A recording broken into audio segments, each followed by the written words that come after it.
안녕하십니까. 신지식인 정인태입니다. 저는 국립한국복지대학교 특임교수를 역임했습니다. 김정은 또 핵 협박, 미국이 원하는 대로 흘러간다. 네, 이 주제로 말씀을 드리겠습니다. 네, 조선일보가 보도했어요. 김정은 또 핵 협박, 핵 보유만으로는 안 된다. 실제 공격 수단으로 해야 한다. 네, 이런 식으로 하면서 김주애를 또 이렇게 노출을 시켰습니다. 그러니까 김주애가 사실상 뭐 다음의 후계자냐 이거에 대해서 저는 그렇게 보지 않아요. 김주애로 이제 김정은의 아들이 있다라고 얘기를 듣게 되는데 위장시키고 있다. 저는 그렇게 분석하고 있습니다. 그래서 김주애를 앞세우면서 하나의 카드로 사용하고 있다. 이제 실질적으로 이제 김정은 아들이 이 지도자 훈련을 받고 있지 않겠는가 그런 추정을 좀 해보게 되고요. 네, 어쨌든 지금 뭐 이 미래 세대까지 포용하면서 계속 긴장을 높이고 있는 모습인데요. 사실상 북한의 도발 같은 경우에는 뭐 계속 있어 왔던 일입니다. 네, 그래서 그것이 전쟁을 유발시킨다라는 그러한 부분들은 우리 국민들도 우크라이나 러시아 전쟁을 봤을 때 사실상 핵을 쏜다라는 것은 쉽지 않은 일이죠. 네, 북한이 핵을 쏴버리게 되면은 다음에는 당연히 북한으로 핵이 날아 들어갈 수밖에 없기 때문에 결국에는 핵을 쏘지 않고 전쟁을 한다 그러면은 한국이 굉장히 우세한 입장에 있는 거거든요. 그러다 보니까 북한은 핵을 가지고 자기들이 원하는 것을 얻고자 이렇게 협박의 수단 이런 것들로 이제 사용을 해 왔는데요. 근데 지금 이제 큰 문제는 뭐냐면은 이런 현상들, 네, 그래서 김정은이 김주애와 ICBM 쏜 다음날 하루에 80만 명이 입대했다. 네, 뭐 이런 기사들이 나와요. 네, 그래서 이 북한도 상당히 긴장을 늦추지 않고 있는 그러한 모습이다. 이렇게 보여지고 있고, 네, 그래서 북한은 전술핵 발사 훈련, 김정은 핵 공격 태세 완비됐다. 이런 얘기를 하고 있는데, 북한 내부에서도 상당히 지금 혼란스럽고 어려운 정황이거든요. 그러다 보니까 북한 내부에서도 식량난이라든지 체제 유지를 위해서 계속 긴장을 끌어올리고 지금 미국이 긴장 고도를 만드는 부분을 이용할 수 있는 거예요. 그리고 시진핑 같은 경우에는 자신이 3연임에 성공하게 되면서 대만과 중국의 통일을 지금 내세우고 있는 거죠. 그래서 시진핑도 상당히 이제 자기가 내세운 부분이 되는 거고 또 대만 입장에서는 상당히 불안감을 가질 수밖에 없는 정황이에요.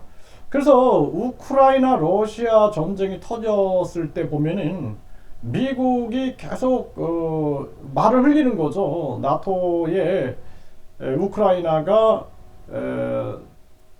참여할 수 있다. 이런 식으로 해서 러시아를 자극해서 러시아가 전쟁을 일으키게 만들고 나중에는 책임을 이제 러시아한테 돌려버리는 그러한 상황인데 지금 이 북한과 중국이 그 지금 대상이 되고 있어요. 북한과 중국이.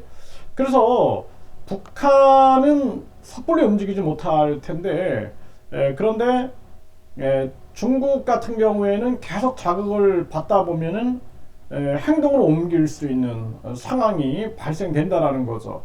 그런데 이러한 부분들에는 미국이 바라는 대로 원하는 대로 흘러가고 있는 모습이 있는 거죠. 미국 같은 경우에는 저는 이 전쟁에 대해서 사실상 요즘에 제가 이제 심각성을 느끼고 있는 것은 미국의 달러입니다.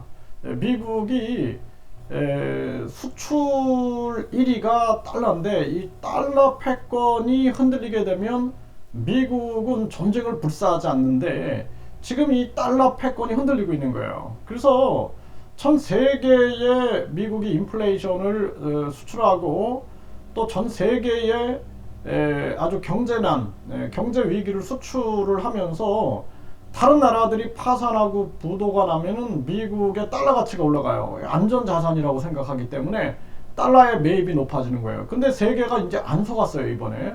그래서 처음에는 강달러, 킹달러, 갓달러 만들 때 이때 달러 가치가 굉장히 올라갔어요. 올라갔는데 그 이후에는 이제 뭐 중국이나 일본도 미국의 국채를 팔아 제끼고 막 이러면서 결국에는 미국의 꼼수가 먹히지 않았죠. 먹히지 않았기 때문에 미국 입장에서는 계속 이 달러 가치를 높이기 위해서 지금 금값이 올라가고 있어요. 그래서 전쟁을 유발시키려고 하고 있는 거죠. 그래서 지금 같은 경우에는 미국이 원하고 있는 거예요, 전쟁을. 그래서 우크라이나 러시아 전쟁도 마찬가지고 또 중동의 전쟁, 뭐 또 인도나 파키스탄 쪽에서도 어디든 터져라. 그러면은 결국에는 미국이 안전자산의 달러 가치를 올릴 수 있다라는 꼼수를 가지고 있는데 전쟁이 터져도 그래도 지금은 굉장히 미국의 뜻대로 돌아가지는 않는다. 그러니까 미국은 한마디로 말해서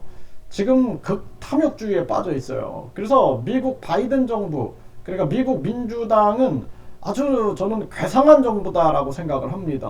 그래서 트럼프가 자국 이기주의를 진행을 했는데 이렇게 비정상적이진 않았거든요. 트럼프 같은 경우에는 자신이 이제 경영을 해보고 또 우리가 소위 말하는 딥스테이트, 그러니까 아주 부패한 관료들, 부패한 검은 세력들, 숨은 세력들에 대해서 뭔가 좀 대항하려고 하는 그러한 모습도 있었고, 그리고 연준에 대해서도 막 비판하는 모습들, 이러한 모습들이 있었어요. 그러니까 트럼프 같은 경우에는 좀 굉장히 괴짜 같지만 그래도 이렇게 비정상적으로 아주 괴상한 정부의 형태를 이끌진 않았는데 이 바이든 같은 경우에는 지금 아주 괴상한 식으로 흘러가고 있다는 것입니다.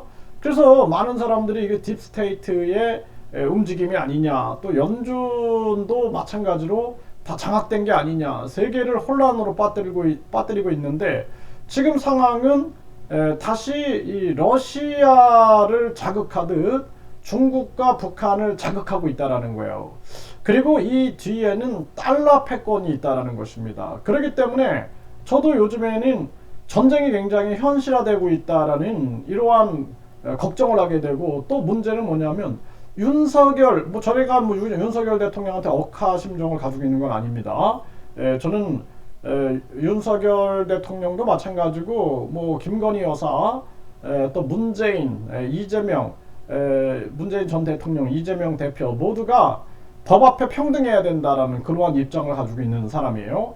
그리고 저는 자유민주주의자입니다. 그리고 반공산주의자인데, 그런데 이제 상황을 이렇게 분석을 해보면은 지금 상황은 미국이 달러 패권, 4차 산업 패권을 위하여 전쟁을 조장하고 있다는 거예요. 전쟁이 터지지 않으면 이제 미국 입장에서는 달러 패권을 지킬 수 있는 길이 멀어져 가고 있다는 것입니다. 그렇기 때문에 이제 미국 입장에서는 계속 전쟁을 유발시키려고 하고 있는데, 지금 중국도 지금 말려 들어가고 있고, 북한도 말려 들어가고 있고, 그리고 제일 위험한 거는 한국이 말려 들어가고 있다는 거예요, 한국. 그런데 일본 같은 경우에는 아주 노련하게 움직이고 있어요. 그러니까 일본의 우익들 같은 경우에는 최소한 이 대동아 공영권, 그러니까 제국주의적 마인드를 가지고 있는 거예요. 그들의 DNA 속에는 군국주의, 제국주의의 마인드를 가지고 있기 때문에 그 시선으로, 그 정신의 높이에서 세계를 바라보고 있는 거예요. 그러니까 미국에게 말려들지 않았어요. 미국이 갓달러, 킹달러 만들 때 일본은 마이너스 금리를 유지했거든요. 또 중국 또한 지금 보면은 중국 어때요? 완전 황제국이죠. 네, 시진핑 황제국인데 그 세계를 지배하겠다라는 정신의 높이를 가지고 있기 때문에 미국한테 말려 들어가지 않았어요. 그러니까 중국도 금리를 내리고 이번에 또 내렸죠. 그리고 이제 중국도 금리를 동결하고를 반복했던 겁니다. 근데 한국은 그런 마인드가 없는 거예요. 그래서 일본에게 지배를 받았고 또 중국에게 계속 시달림을 당하면서 우리는 그런 큰 마인드를 갖지 못하다 보니까 지금도 4대주의에 흐르고 있다. 4대주의에 매몰돼 있다. 그래서 윤석열 정부는 미국과 일본에 의존하고 있고, 지금 또 그 과거의 문재인 정부는 계속 북한과 중국 쪽으로 기울어 있었던 거죠. 이러한 부분들이 저는 아주 위험한 정황으로 흘러가고 있다라고 진단하고 있어요. 그래서 미국이 원하는 대로 흘러가고 있다. 대한민국은요, 지금 미국이 자유민주주의 시장경제를 지키기 위한 게 아니라 미국의 민주당 바이든 정부는 지금 이 딥스테이트, 그러니까 한마디로 말해서 뭔가 이 검은 세력들의 영향력이 굉장히 뿌려진 게 아니냐, 저는 그렇게 합리적 의심을 하게 되고, 그리고 미국이 극탐욕주의 입장으로 가가지고 그나마 이걸 정상화시키려고 미국 공화당이 지금 하원을 차지한 게 그나마 다행인데, 이러한 정황에서 트럼프에 대한 체포라든지 푸틴에 대한 체포영장, 국제형사재판소의 체포영장이라든지 이러한 부분들이 저는 트럼프가 계속 전쟁에 비토를 놓고 있는 거죠. 네, 거부하는 발언들, 또 우크라이나 러시아 전쟁에 대한 부분들, 또 세계 대전에 대한 부분들을 자꾸 언급하고, 그리고 대선 출마까지 하니까 이제 트럼프를 견제하고 푸틴을 더 강력하게 견제하고 있는 모습. 물론 이제 푸틴도 자신이 전쟁을 유발해서 전쟁 범죄에 대해 처벌받아야 된다, 저는 그렇게 보고 있는 입장입니다. 저는 아주 지금 냉철한 중간 입장에서 지금 대한민국 국민들 입장에서 평론을 하고 있는 거예요, 지금. 네, 오해는 없기를 바랍니다. 그래서 지금 이 2023년도에 언제 오늘이라도 전쟁이 일어나도 그냥 이상하지 않을 정도의 위기적 상황으로 가고 있다. 그 핵심에는 달러가 있다라는 거예요. 달러 패권. 미국은 달러 패권이 무너지는 순간 미국 자체가 무너진다. 이것이 지금 미국 국채의 붕괴와 더불어서 미국의 페트로달러 석유 결제, 석유 원유 결제가 흔들리고 있다라는 거. 이것이 아주 심각한 그런 위험의 징조다라는 것입니다. 하루하루 우리 국민들은 정말 이 윤석열 정부가 지금은 미국의 최소한의 동맹으로 움직여야 돼요. 일본의 군국주의 부활 목표와 더불어서 미국의 지금 달러 패권, 4차 산업 패권을 유지하기 위한 노림수에 말려 들어가게 되면은 아주 위험한 정황이다. 이 부분에 대해서 대한민국 국민들과 국가 원로, 또 지식인, 언론 모두가 총력을 기울여 가지고 우리가 전쟁에 말려 들어가서 패망하는 그러한 일은 막아야 된다라는 부분들을 분명하게 말씀을 드립니다.